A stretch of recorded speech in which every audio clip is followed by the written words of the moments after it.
નમસ્કાર દોસ્તો, સ્વાગત છે આપ સર્વનું તમારી પોતાની YouTube channel ocean coaching classes પર। મિત્રો, ધોરણ 9ની જે એકમ કસોટી છે 2025ની સપ્ટેમ્બર 2025ની તેની જાહેરાત થઈ ચૂકી છે અને આ એકમ કસોટીના જે મોસ્ટ આઈએમપી પ્રશ્નપત્ર છે 25 ગુણના તેનું સંપૂર્ણ સોલ્યુશન લઈને આપણે આવી ચૂક્યા છે અને આપણી આ ચેનલ ઉપર તમને ધોરણ 9ના દરેક વિષયની એકમ કસોટીના 25 ગુણના જે મોસ્ટ આઈએમપી મોડલ પ્રશ્નપત્ર છે તેના સચોટ અને સંપૂર્ણ સોલ્યુશનના વિડીયો અને પીડીએફ મળી જવાના છે। તો જરૂરથી દરેક વિદ્યાર્થીઓ, વાલીઓ અને શિક્ષકોએ અવશ્ય આ જે પ્રશ્નપત્ર અને તેના સોલ્યુશનની પીડીએફ છે તે મેળવી લેવી। સાથે આ જે પ્રશ્નપત્ર જે છે એ તમને રેડી ટુ પ્રિન્ટ ફોર્મમાં મળવાનું છે। દરેક પ્રશ્નપત્રના જવાબો પણ મળવાના છે, જેથી કરીને સીધી જ બાળકોની તમે પરીક્ષા લઈ શકશો અને તેના આન્સર પણ જે છે તે પીડીએફ ફોર્મેટની અંદર મેળવી શકશો। 25 ગુણનું પ્રશ્નપત્ર રહેશે, શાળાના નામ સાથે તમે પ્રશ્નપત્ર મેળવી શકો છો। તો જોઈએ વિભાગ એ, એમાં આપણને વિકલ્પો આપેલા છે। પહેલું, ગલનની પ્રક્રિયા દરમિયાન ગલન બિંદુ સુધી પહોંચ્યા બાદ જ્યાં સુધી સંપૂર્ણ બરફ પીગળી ન જાય ત્યાં સુધી તાપમાનમાં શો ફેરફાર થાય છે? તો જવાબ આવશે વિકલ્પ બી, તાપમાન અચળ જ રહે છે। બીજું, પદાર્થના જડત્વનું માપ છે? તો જવાબ આવશે તેનું દળ। ત્રીજું, નીચે પૈકી કયું તત્વ ગુરુ પોષક તત્વ નથી? તો જવાબ આવશે વિકલ્પ સી, ઝીંક। આપેલા વિધાનો ખરા છે કે ખોટા તે જણાવો। તો પ્યુમાઇસ પથ્થર એ ઘન સોલ છે? તો જવાબ આવશે ખોટું। વનસ્પતિ કોષના કોષરસ પટલના બંધારણમાં સેલ્યુલોઝ આવેલા છે? તો ખોટું। ખાલી જગ્યા, પદાર્થને પ્રવેગિત કરવા માટે ખાલી જગ્યા જરૂરી છે? તો અસંતુલિત બળ। સાતમું, V = U + AT ગતિનું સમીકરણ વેગ અને ખાલી જગ્યા વચ્ચેનો સંબંધ દર્શાવે છે? તો સમય। ત્યાર પછી આગળના પ્રશ્નો છે કે નીચેના પ્રશ્નોના 1-2 શબ્દ કે વાક્યમાં ઉત્તર લખો। એમાં ન્યુક્લિયોઇડ એટલે શું? તો ન્યુક્લિયોઇડ એટલે બેક્ટેરિયા જેવા આદિ કોષકેન્દ્રી સજીવમાં માત્ર ન્યુક્લિઇક એસિડ ધરાવતો અસ્પષ્ટ કોષકેન્દ્રી પ્રદેશ। 9મું, મિશ્ર પાક ઉછેર એટલે શું? એક જ ખેતરમાં એક સાથે 2 કે તેથી વધારે પાક ઉછેરવાની પદ્ધતિને મિશ્ર પાક ઉછેર કહે છે। ત્યાર પછી છે વિભાગ બી, નીચે આપેલા કુલ 4 પ્રશ્નોમાંથી કોઈ પણ 3 પ્રશ્નોના આશરે 40 થી 50 શબ્દોની મર્યાદામાં ઉત્તર લખો, જેના કુલ 6 માર્ક છે। પ્રશ્ન નંબર 10 થી 13 પ્રત્યેકના 2 ગુણ। એમાં 10મો સવાલ, શુદ્ધ દ્રવ્યની લાક્ષણિકતાઓ જણાવો। તો શુદ્ધ દ્રવ્યની લાક્ષણિકતાઓ અહીંયા આપણને આપેલી છે। ત્યાર પછી છે 11મો સવાલ, વેગમાનની વ્યાખ્યા લખો અને તેનો એસઆઈ એકમ જણાવો। તે સદિશ રાશિ છે કે અદિશ રાશિ?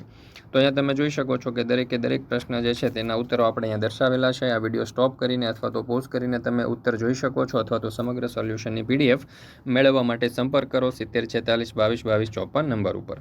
ત્યાર પછી છે તફાવત આપો બાષ્પીભવન અને ઉત્કલન। બાષ્પીભવન સપાટી પરની ક્રિયા છે, ધીમી પ્રક્રિયા છે, દરેક તાપમાને થઈ શકે છે। ઉત્કલન તે જથ્થાત્મક ઘટના છે, ઝડપી પ્રક્રિયા છે, ચોક્કસ તાપમાને થઈ શકે છે। ત્યાર પછી છે હવા એ મિશ્રણ છે, સંયોજન નથી। તો આ પ્રશ્નનો ઉત્તર પણ અહીંયા આપણે આપેલો છે। મિત્રો, આપણે આગળ વધીએ એના પહેલાં તમારા માટે ખાસ મહત્ત્વની સૂચના કે ધોરણ 9 થી 12ની જે એકમ કસોટીઓ છે તે એકમ કસોટીઓના પ્રશ્નપત્ર અને તેના સોલ્યુશનની પીડીએફ અહીંયાથી તમે મેળવી શકો છો। જે એકમ કસોટી સપ્ટેમ્બર 2025ની છે ને દરેક વિષય ઉપલબ્ધ છે, એટલે કે એમાં એક પ્રશ્નપત્ર આવશે જે તમે પ્રિન્ટ કરાવી અને સીધું જ બાળકોની પરીક્ષા લઈ શકશો અને સાથે એનું સોલ્યુશન પણ ઉપલબ્ધ છે, જેથી કરીને સોલ્યુશન કરવાની પણ તમારે જરૂરિયાત રહેશે નહીં। એકમ કસોટીના મોડલ પેપર પણ તમને મળી જશે સોલ્યુશન સાથે, અને ગયા વર્ષની જે ઓરિજિનલ એકમ કસોટીઓ છે તે ઓરિજિનલ એકમ કસોટીઓના સોલ્યુશનની પીડીએફ પણ તમને મળી જવાની છે। વોટ્સઅપ પર આ દરેક પીડીએફ મેળવવા માટે સંપર્ક કરો 70 46 22 22 54 નંબર ઉપર। તમારી પ્રથમ પરીક્ષાની તૈયારી માટે પણ આ એકમ કસોટીઓના સોલ્યુશન અને ગયા વર્ષની એકમ કસોટીઓના સોલ્યુશનની પીડીએફ ખૂબ જ ઉપયોગી થશે। તો અવશ્ય દરેક વાલીઓ, વિદ્યાર્થીઓ અને શિક્ષક મિત્રોએ આ પ્રશ્નપત્ર અને તેના સોલ્યુશનની પીડીએફ અવશ્ય મેળવી લેવી। ત્યાર પછી છે વિભાગ સી, નીચે આપેલા કુલ 3 પ્રશ્નોમાંથી કોઈ પણ 2 પ્રશ્નોના આશરે 60 થી 80 શબ્દોની મર્યાદામાં ઉત્તર લખો, જેના કુલ 6 માર્ક છે। પ્રશ્ન નંબર 14 થી 16 પ્રત્યેકના 3 ગુણ। એમાં ટૂંક નોંધ છે લાઇસોઝોમ। તો લાઇસોઝોમની ટૂંક નોંધ અહીંયા આપેલી છે, તમે જોઈ શકો છો મિત્રો। વિડીયો સ્ટોપ કરીને તમે એનો જવાબ વાંચી શકો છો અથવા તો સમગ્ર સોલ્યુશનની પીડીએફ પણ તમે મેળવી શકો છો। 15મો સવાલ, કલિલ દ્રાવણના ગુણધર્મ લખો। તો કલિલ દ્રાવણના ગુણધર્મો આપણે અહીંયા દર્શાવ્યા છે। ત્યાર પછી છે પ્રશ્ન નંબર 16, સેન્દ્રિય ખાતરના પ્રકાર સમજાવો। તો એમાં સર્વપ્રથમ આવશે કમ્પોસ્ટ અને વર્મી કોમ્પોસ્ટ, લીલું જૈવિક ખાતર વગેરે। ત્યાર પછી છે વિભાગ ડી, નીચે આપેલા કુલ 2 પ્રશ્નોમાંથી કોઈ પણ એક પ્રશ્નોના આશરે 90 થી 120 શબ્દની મર્યાદામાં ઉત્તર લખો। પ્રશ્ન નંબર 17 થી 18 દરેકના 4 ગુણ છે। એમાં પ્રવાહી અવસ્થાના ગુણધર્મો જણાવો। તો પ્રવાહી અવસ્થાના ગુણધર્મો પણ આપણે અહીંયા દર્શાવેલા છે, તમે જોઈ શકો છો। ત્યાર પછી છે 18મો સવાલ, કયા કારકો કે પરિબળો માટે જાત સુધારણા કરવામાં આવે છે સમજાવો। તો કૃષિ પાક જાતોમાં નીચેના કારકો માટે જેમ કે વધુ ઉત્પાદન, ગુણવત્તામાં સુધારણા, જૈવિક અને અજૈવિક પ્રતિરોધકતા, પરિપક્વ સમયમાં ફેરફાર, વ્યાપક અનુકૂળતા, ઇચ્છિત કૃષકીય લાક્ષણિકતા વગેરે.